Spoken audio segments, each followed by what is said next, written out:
Drugs से नाता छोड़ो और अपनी ज़िंदगी से नाता जोड़ो। सारे यूथ ऐसा डिपेंड कर रहे हैं कि अभी हमें ड्रग्स को छोड़ना है एंड सभी लोगों को मनाना भी है की वो ड्रग्स को ना ले। खूप सारे असे इश्यू जे आहेत जे जेनजी काय फेस करतायत त्याच्यामुळे मे बी ते लोक ॲडिक्ट होत आहेत। कुठेतरी आपलं हे पाऊल चुकलेलं आहे आणि आपण ह्या वाटेवरून जात आहोत। काही लोकांना सिगरेट पिणं, वेगवेगळी तरीकेचे नशे करणे, सगळं फ्लेक्स करायला त्यांना खूप जास्त आवडतं, त्यामुळे ती लोक करतात। आपल्याकडे नार्कोटिक ड्रग ॲक्ट आहे ऑलरेडी, बट त्याचं एक्झिक्युशन कसं होतंय ते इम्पॉर्टंट आहे। पूर्वी आमच्या काळामध्ये ड्रग्स मिळणं फार दुरापास्त होतं, पण आताची परिस्थिती अशी आहे की कुठेही गेलात तुम्ही तरी अगदी नुक्कड नाक्यावर देखील इझिली अवेलेबल होतं। सरकारलाही इथं बघितलं पाहिजे का कॉलेजच्या बाहेर ज्या टपऱ्या आहेत तिथं मुलांवरती काय इफेक्ट पडतोय त्या गोष्टीचा। सक्तीबरोबर मुलांना योग्य मार्गदर्शन करायला पाहिजे। नक्कीच येणाऱ्या काळात मुंबई ही ड्रग फ्री होईल याचा आत्मविश्वास मला वाटतो। And be a drug free Mumbai.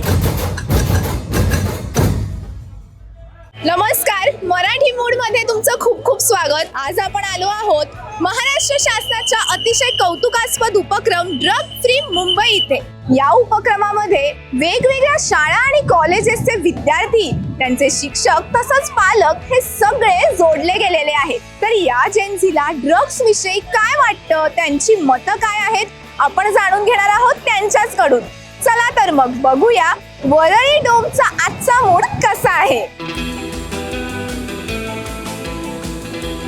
मुंबईला ड्रग फ्री करणे ही खरं काळाची गरज आहे आणि त्यासाठी उचललेले हे पाऊल शाळा महाविद्यालयाच्या विद्यार्थ्याला सजग करण्यासाठी ते खूप छानच आहे। नुक्कड नाटक आणि असे हे ॲक्ट्स झालेले आहेत आज, त्याच्या माध्यमाने आम्हाला समजवणं हे खूप छान होतं। शासनाच्या माध्यमातून जेव्हा असे काही कार्यक्रम होतात तेव्हा नक्कीच युवकांमध्ये एक नवं चैतन्य निर्माण होतं। कानाकोपऱ्यामध्ये अगदी ड्रग इझिली अवेलेबल झालेले आहे, तर त्याच्यावर कुठेतरी कंट्रोल आला पाहिजे। त्यासाठी असे उपक्रम घेऊन जनजागृती करणं फार महत्त्वाचं आहे। सरकारचं खरंच कौतुक केलं पाहिजे की तरुणांमध्ये जनजागृती करण्याचा हा एक चांगला उपक्रम त्यांनी हातात घेतलेला आहे। स्तुत्य उपक्रम आहे आणि त्याबद्दल मी सरकारचं धन्यवाद मानतो।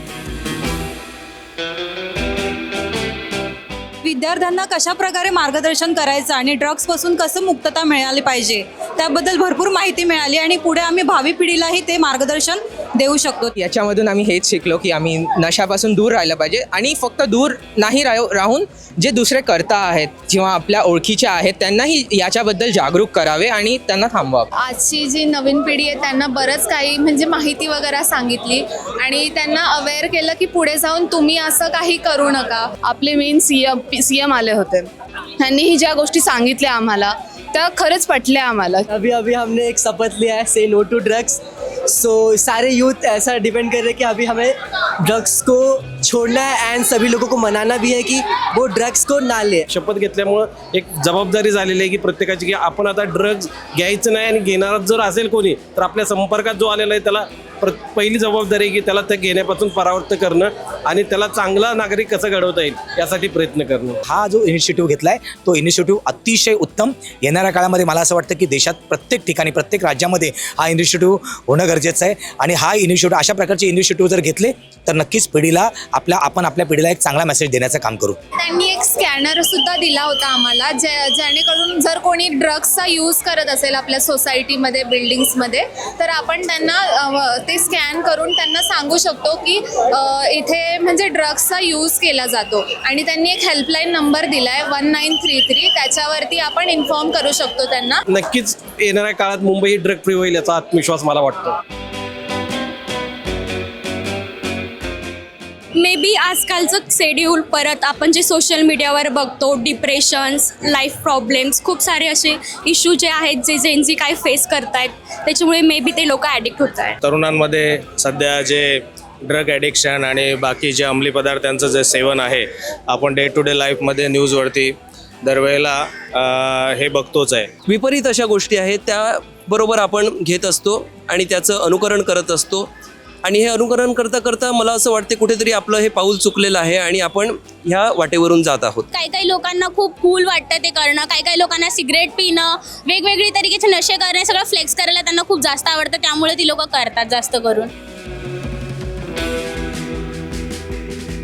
खरीदणाऱ्यांना ही गोष्ट कळली पाहिजे का ती आपल्यासाठी बरोबर आहे का नाही.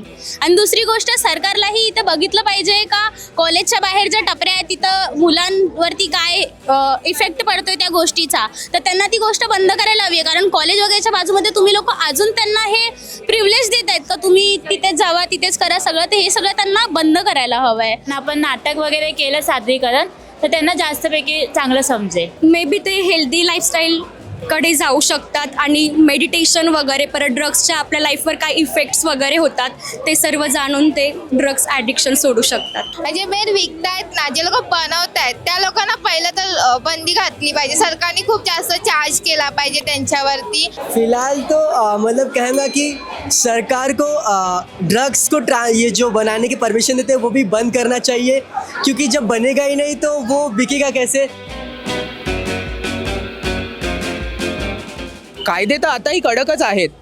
आपल्याकडे नार्कोटिक ड्रग ॲक्ट आहे ऑलरेडी, बट त्याचं एक्झिक्युशन कसं होतंय ते इम्पॉर्टंट आहे. जसे संविधानिक मूल्य पहिलीपासून देण्याची आवश्यकता विद्यार्थ्यांना 1ली ते 10वीच्या दरम्यान, तसंच ड्रग्जमुळे काय होऊ शकतं आणि ड्रग्ज जर माणसाच्या म्हणजे शरीरामध्ये गेल्यानंतर काय परिणाम होतं याची जाणीव ह्या हायस्कूल स्तरावर जर झाली तर नक्कीच येणाऱ्या काळात तरुण पिढीमध्ये तो येणारच नाही. पूर्वी आमच्या काळामध्ये ड्रग्स मिळणं फार दुरापास्तचं होतं, पण आताची परिस्थिती अशी आहे की कुठेही गेलात तुम्ही तरी अगदी नुक्कड नाक्यावर देखील इझिली अवेलेबल होतं. तर पोलीस प्रशासनाने त्याच्यावर कडक कारवाया केल्या पाहिजेत. महाराष्ट्रात मुंबईमध्ये जर अशा प्रकारचं एक मकोपा लावणं किंवा मग अशा प्रकारचे कुठले नवीन कायदे काढणं की ज्याच्या माध्यमातून ड्रग्सची तस्करी करायला पण 100 वेळा विचार करणं गरजेचं आहे. सक्ती प्रत्येक वेळेला तुमच्या मदतीला धावत नाही.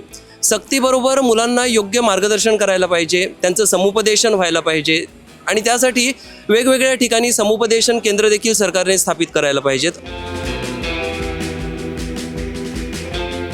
छोट्या छोट्या गोष्टींमध्ये हॅपीनेस, आनंद बाळगा. तुमची जी शक्ती आहे ती व्यायामामध्ये वेगवेगळ्या खेळामध्ये दाखवा की जे करून त्यातून तुम्ही देशाचं प्रतिनिधित्व कराल. नशा ही तात्पुरतं तुम्हाला सुख आनंद देतं, पण जर तुम्हाला काल टिकणारं जर आनंद किंवा सुख तुम्हाला यश मिळवायचं असेल तर नशेपासून दूर राहा. ड्रग्सच नाही बोलत मी, पण नशा करणारे ज्या पण गोष्टी असतील, दारू असेल, सिगरेट असेल, बाकीच्या गोष्टी असतील, या गोष्टींपासून आपण लांब राहा आणि येणाऱ्या देशासाठी कुठे ना कुठे चांगलं काम करण्यासाठी प्रयत्न करा. ही ड्रग्स नावाची जी काळीमामध्ये फासलेली आहे तिला बाजूला करा.